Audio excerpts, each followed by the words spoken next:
bahwa kita dengan Pangdam 4 Diponegoro telah menyiapkan 6 water cannon yang diawaki dan diisi yang kita lakukan secara bersama-sama dan bergilir di wilayah Kota Kudus selama 3 hari berturut-turut untuk satu, mencegah adanya COVID yang barangkali di tempat benda dan tempat-tempat umum yang perlu disasar terkait dengan COVID-19.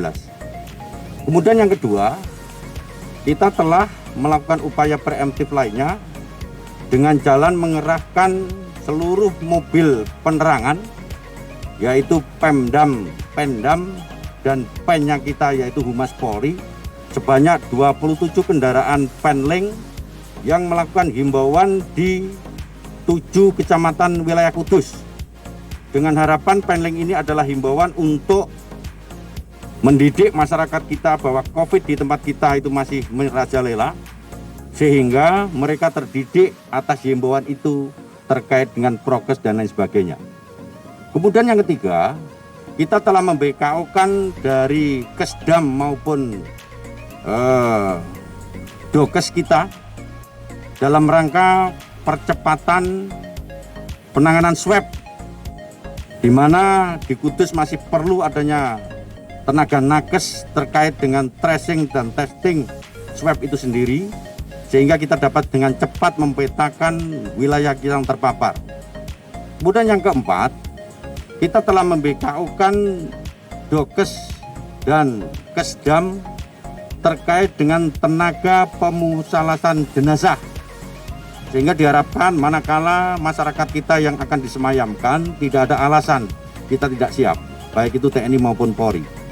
Kemudian kontingensi lainnya upaya preemptif. Upaya preemptif yang kita lakukan, satu, kita telah siapkan 5 SSK, 1 SSK dari Brimob, 4 SSK dari teman-teman Kodam 4 Diponegoro, di mana 5 SSK itu tersebar di masing-masing desa yang zonasinya adalah merah, dengan harapan batalion maupun Brimob kita akan melakukan pengawasan ketat kepada desa-desa yang zonasi merah, baik itu kegiatan masyarakat maupun pergerakan masyarakat dari dan ke tujuan di mana zona merah itu berada.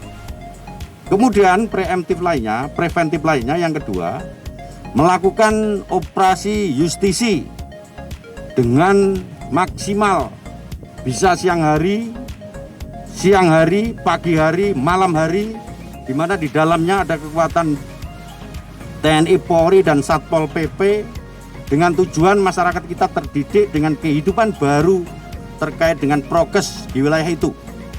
Kemudian yang ketiga, kita juga telah melaksanakan pengetatan terkait dengan PPKM Mikro.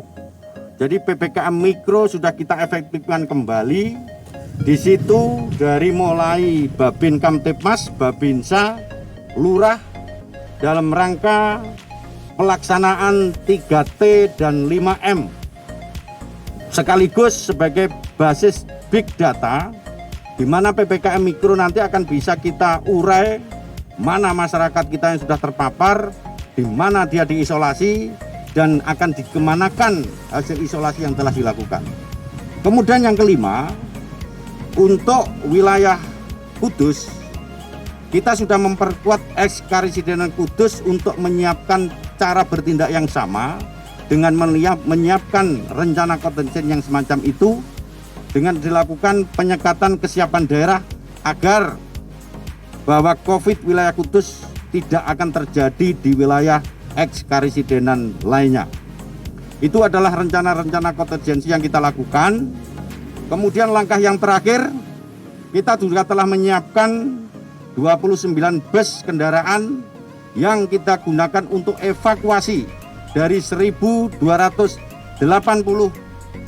yang sekarang diisolasi mandiri di wilayah Kudus, untuk kita evakuasi di Dono Hudan. Ini sudah kita siapkan hampir 800 tempat tidur. Kemudian kalau ini tidak muat, di Semarang telah kita siapkan 1 di Islamic Center, 2 kediaman Wali Kota Semarang, dan yang ketiga adalah di Serondol. Itu hampir 670 bisa kita evakuasi. Saya yakin dan percaya koordinasi Polda Jawa Tengah dan Kodam 4 serta Pemprov mampu untuk melakukan tindakan penetrasi terkait dengan COVID-19 wilayah Jawa Tengah, khususnya Kudus. Itu adalah langkah-langkah taktis dan teknis yang merupakan suatu rencana kontingensi yang akan kita lakukan.